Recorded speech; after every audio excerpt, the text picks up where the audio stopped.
Outlet पर होगा आपके सारे फिजिक्स के इंस्टीट्यूट मैथ्स और उसका सफाया। बस अपने फोन से क्वेश्चन की फोटो खींचो, क्रॉप करो और तुरंत वीडियो सोल्यूशन पाओ। डाउनलोड कीजिए डाउटनेट ऐप अभी या फिर व्हाट्सएप कीजिए अपने डाउट्स 8 400 400 400 पर।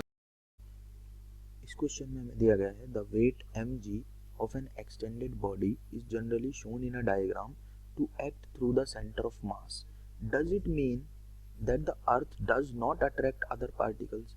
देखो कोई एक्सटेंडेड बॉडी मान लूँ मैं, लेट अस से कोई रॉड है, ठीक है। इस रॉड के हम जब डायग्राम बनाते हैं या फिर फोर्स डायग्राम की जब भी बात करते हैं तो हम हमेशा जो फोर्स दिखाते हैं mg वो सेंटर ऑफ मास पे दिखाते हैं, नीचे की तरफ, ठीक है। नीचे की तरफ दिखाते हैं सेंटर ऑफ मास पे।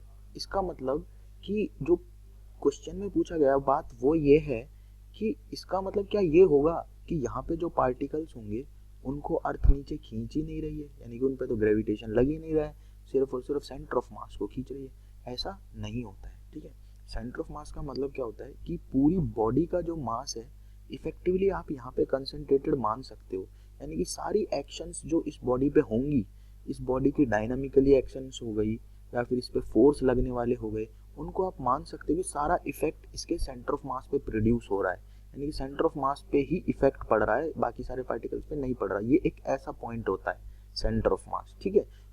अर्थ जो होती है वो हर एक पार्टिकल पे ग्रेविटेशन लगाती है, हर एक पार्टिकल को सेम इंटेंसिटी से खींचती है, ठीक है। लेकिन जैसे मानो मैं एक्सटेंडेड बॉडी हो गई, कोई भी रॉड हो गई या कोई और अदर ऑब्जेक्ट हो गया, स्फीयर हो गया, कोई भी ऐसी बॉडी हो गई जिसकी 2 या 3 डायमेंशन है, उसको हम एक्सटेंडेड बॉडी बोल देंगे, ठीक है। तो इसका मतलब क्या हुआ कि सेंटर ऑफ मास पे अगर पुल लग रहा है, ठीक है, तो सिर्फ और सिर्फ अर्थ सेंटर ऑफ मास को नहीं खींच रही है। सेंटर ऑफ मास पे हम इसलिए लगा हुआ मानते हैं सब कुछ क्योंकि ये ऐसा पॉइंट होता है जिसपे सारा का सारा इफेक्ट हम क्या कर सकते हैं, अज्यूम कर सकते हैं।